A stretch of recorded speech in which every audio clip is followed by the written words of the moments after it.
Graça e paz.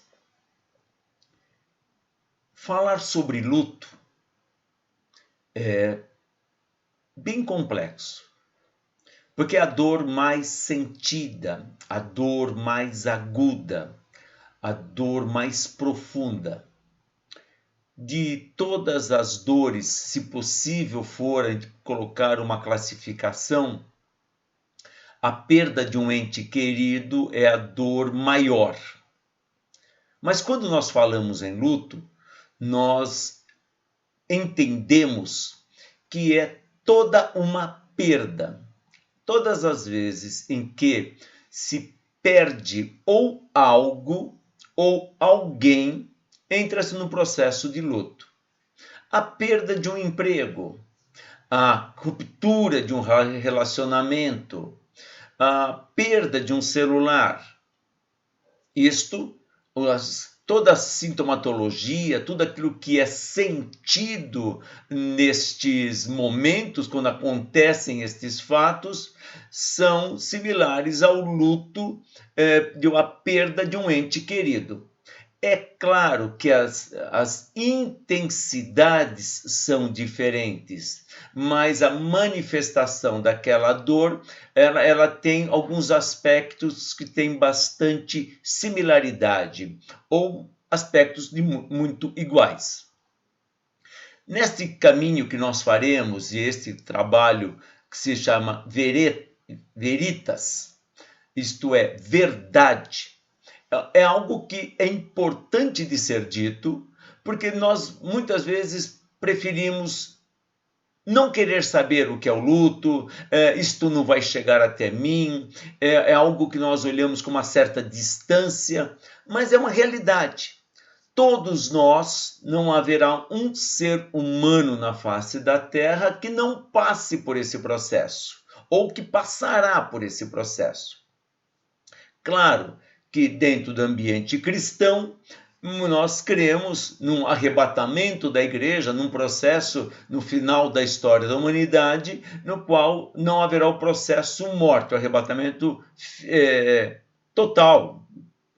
Mas enquanto tal fato não ocorre, o nosso viver diário é enfrentar esta realidade.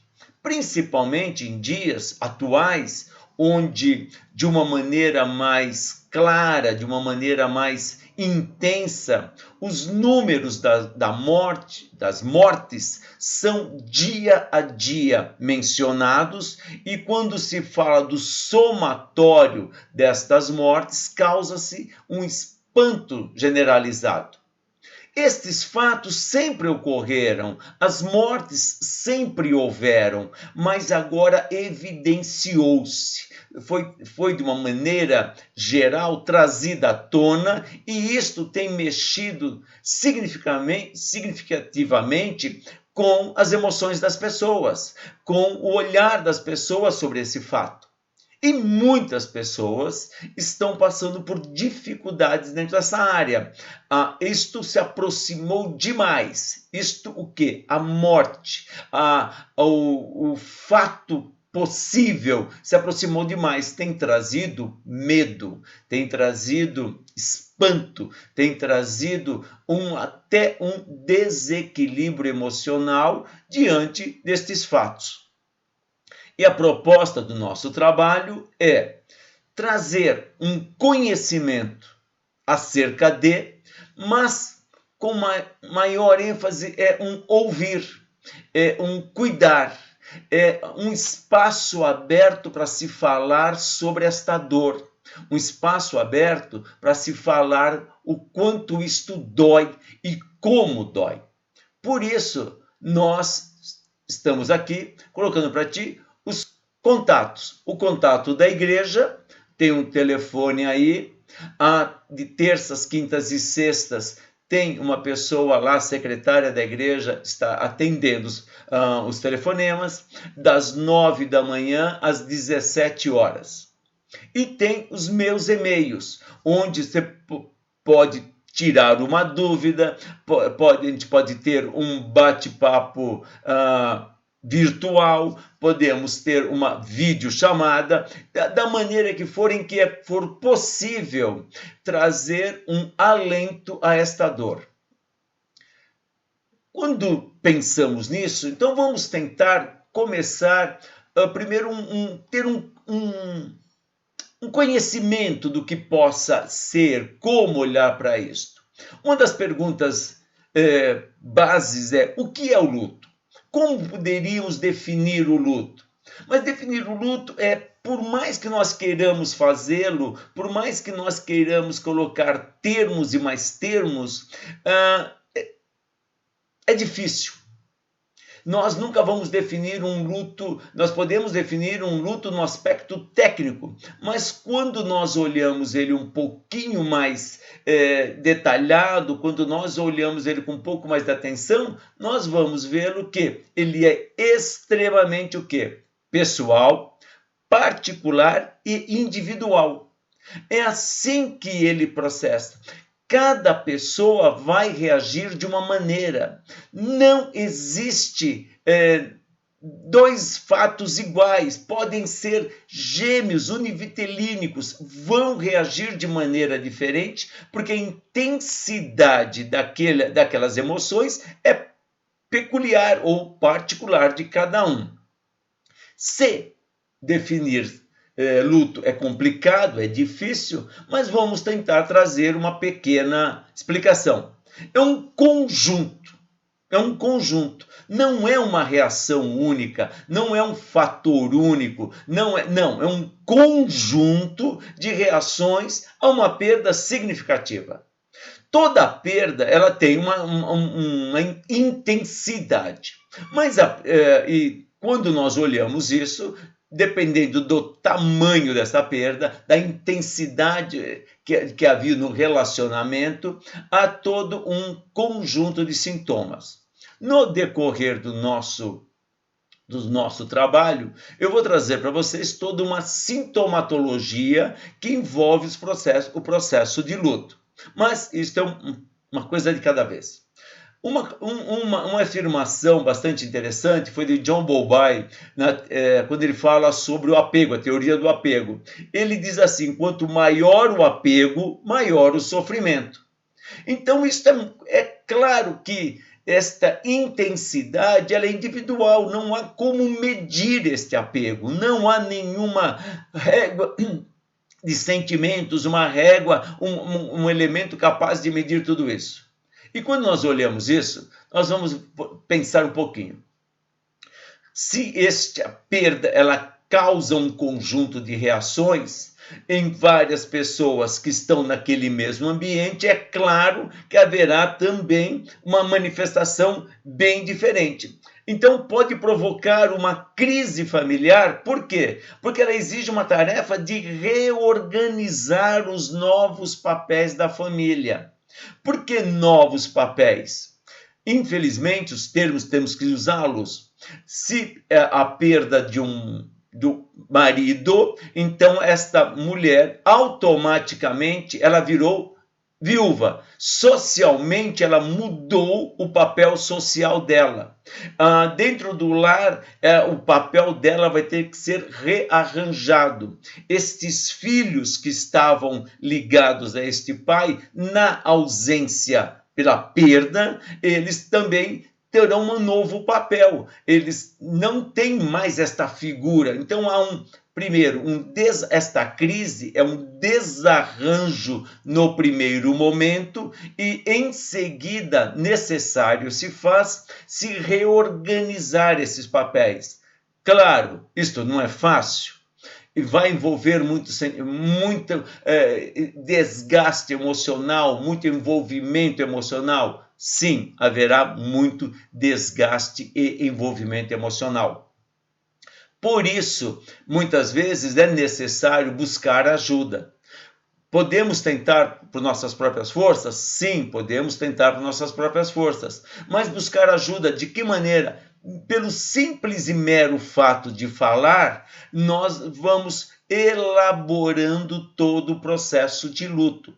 O luto ele é elaborado ao longo de um período de tempo, não há um fator tempo determinante. Olha, o luto tem que ser vivido em X meses, X anos e ponto final. Não, não há esta nomenclatura. É claro que no decorrer de um determinado período de tempo que se estendeu longamente, em que o comportamento também está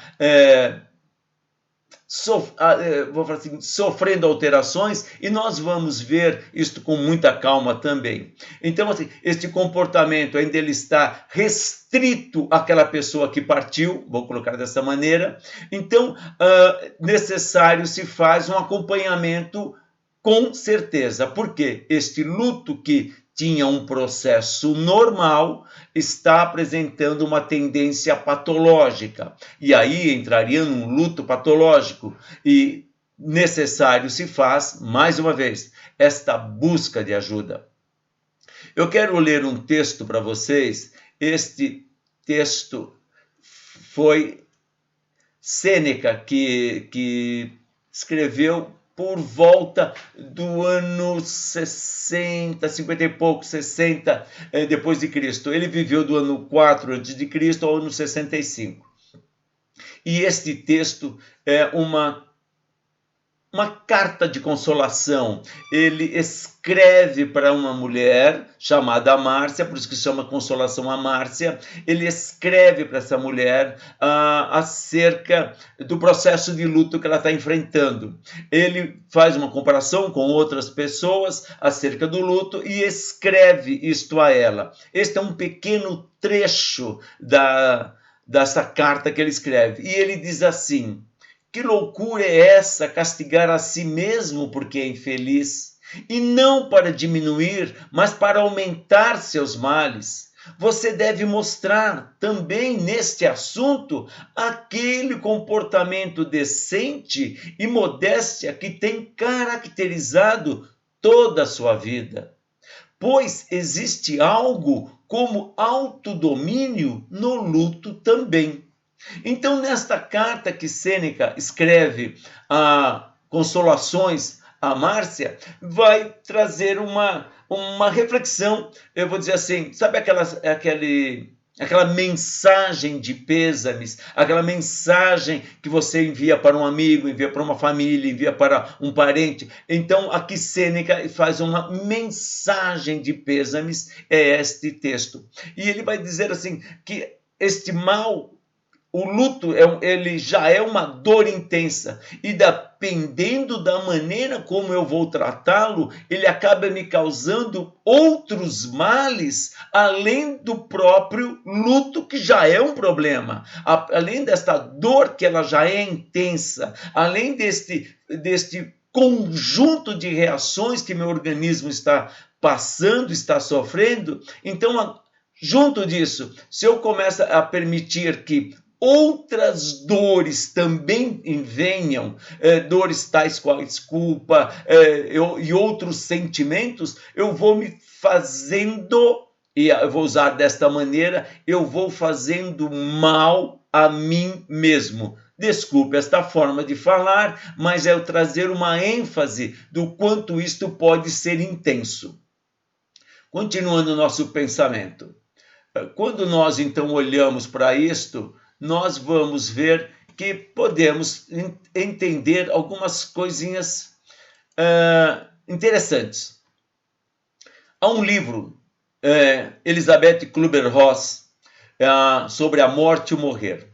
Esta autora, ela era uma enfermeira e ela percebeu que nos cuidados com pacientes terminais, ela percebeu que havia um conjunto de reações neles, e este conjunto de reações neles, destes pacientes terminais, são também este conjunto de reações que acontecem também no luto. Existe o luto antecipatório e o luto posticipatório. Este luto antecipatório é aquele diagnóstico já dado, é quando o paciente já está nos cuidados paliativos. Então a família já começa um luto antecipatório, o próprio personagem, a própria pessoa ali, ela já está vivendo isso. Como é que ele acontece? O primeiro estágio é a negação. O que é esse momento? É uma fase de negação de acontecimento. Não, isso não aconteceu. Quer naquele momento de receber um diagnóstico, a pessoa foi ao médico, foi fazer os exames, ela está bem, estava tranquila, sossegada, apenas um incômodozinho, nada preocupante, vai ao médico e o médico dá o diagnóstico. Tua doença é tal. Todo mundo sabe, quando o médico fala assim, olha, é um câncer, é uma outra enfermidade que tem uma letalidade muito alta, principalmente em dias atuais, hoje em dia, quando o médico fala assim, olha, testou positivo para a Covid, pronto, automaticamente um sentimento duplo entra dentro de nós. Não, isso não está acontecendo, vou repetir o exame. Não, deve ser, vamos tentar outra coisa. E junto com isso, não, isto não é. Então, esta negação é uma fase desta negação do acontecimento. Quando a pessoa recebe um telefonema, olha, aconteceu tal coisa com um ente querido. Não é verdade, é um trote, não está acontecendo. A cabeça, ela entra num estado de choque e ela nega os fatos, não acredita. Olha, pode estar acontecendo algum engano. Isto não é verdadeiro, isto não é fato. O segundo momento é o momento de raiva. E o que ele aponta? Esse momento de raiva de novo, quando a gente fala em luto, sempre entendo conjunto. E quando é raiva, ela também não vem sozinha. Juntam uma série de sentimentos, raiva, dor, medo, culpa, todos eles se misturam automaticamente e um sobressai sobre o outro, eles vão alternando dentro da pessoa e causa uma intensidade e uma frequência, uma hora é dor, outra hora é uma raiva, outra hora é uma culpa, e aquilo, medo, a pessoa vai se alternando dentro disso. É uma fase muito delicada, onde as pessoas, na sua manifestação, na sua inconsistência, por causa dessa alternidade de fatores dentro dela, ela pode ter atitudes totalmente incompreendidas pelas pessoas à volta ou desagradáveis. Algumas coisas absurdos, por exemplo, que parecem absurdos naquele momento. A pessoa falou tanto para um caso para o marido, olha, não vai pescar hoje, o tempo está feio, o tempo está, olha como é, os repórteres falou lá que as ondas vão estar fortes, não vai pescar, e ele vai pescar. Final do dia, não volta, aquele medo, aquela ansiedade, aquilo começa a tomar conta, de repente, um telefonema do corpo de bombeiros. Olha, aconteceu uma fatalidade. O barco do seu marido estava pescando, virou, pegou ele mais os seus amigos, ou só ele, veio a falecimento. Todos esses sentimentos entram em ebulição dentro da pessoa e ela pode falar assim, tá vendo, eu falei bem feito para ele, eu falei, mas ela não quis dizer aquilo. É como se houvesse uma explosão dentro dela de todos os sentimentos. Essa mistura, por isso precisamos tomar muito cuidado quando ouvimos algo assim e falamos, nossa, essa pessoa está pensando isso. Não, ela não está. Ela racionalmente, ela não está equilibrada para aquele momento. É uma explosão emocional. O terceiro estágio é o estágio da negociação ou da barganha.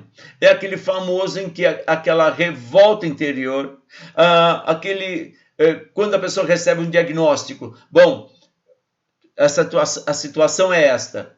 Aí ela busca aquela ajuda espiritual, começa a frequentar a igreja, olha a partir, Senhor, se o Senhor me trouxer cura sobre isso, se o Senhor fizer isso por mim, eu vou ser o melhor cristão que tem, eu vou fazer caridade, eu vou fazer isso, começa aquela troca, aquela barganha, olha, a partir de agora eu vou ser a melhor pessoa do mundo, eu vou ser o melhor marido, o melhor esposo, o melhor filho, uma troca, uma busca de um sagrado, a busca deste algo para que faça acontecer algo diferente.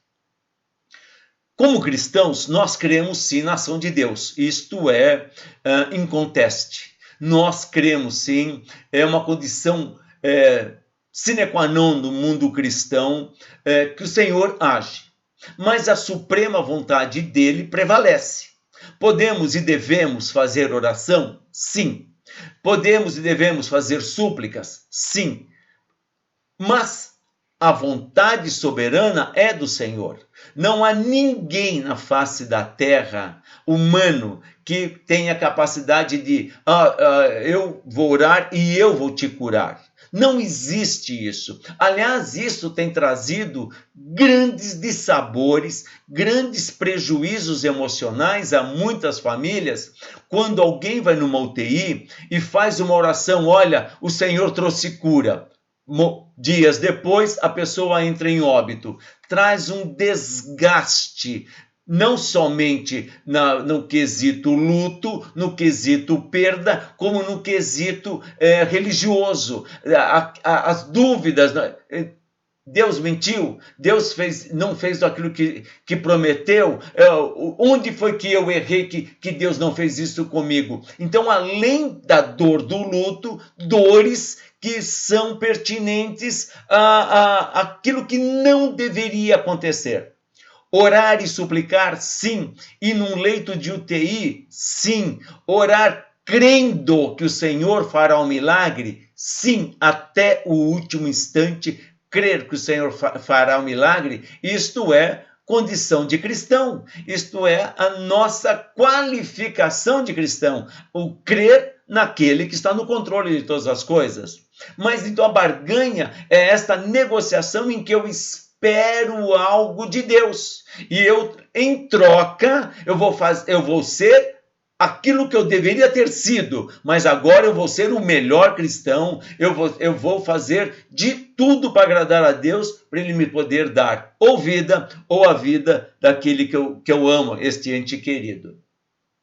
E aí vem esta busca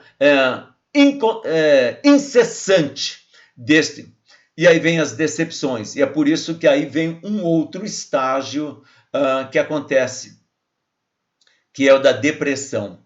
Quando eu falo depressão aqui, eu não estou tratando ela como a doença depressão, mas aquele momento ou aquela fase depressiva do luto, ou do diagnóstico, que em ambos os casos, como falei, o luto do diagnóstico, este estudo da Elisabeth Kübler-Ross, ele nos aponta para pacientes terminais, pacientes já em cuidados paliativos. Então, quando entra a depressão, o que é?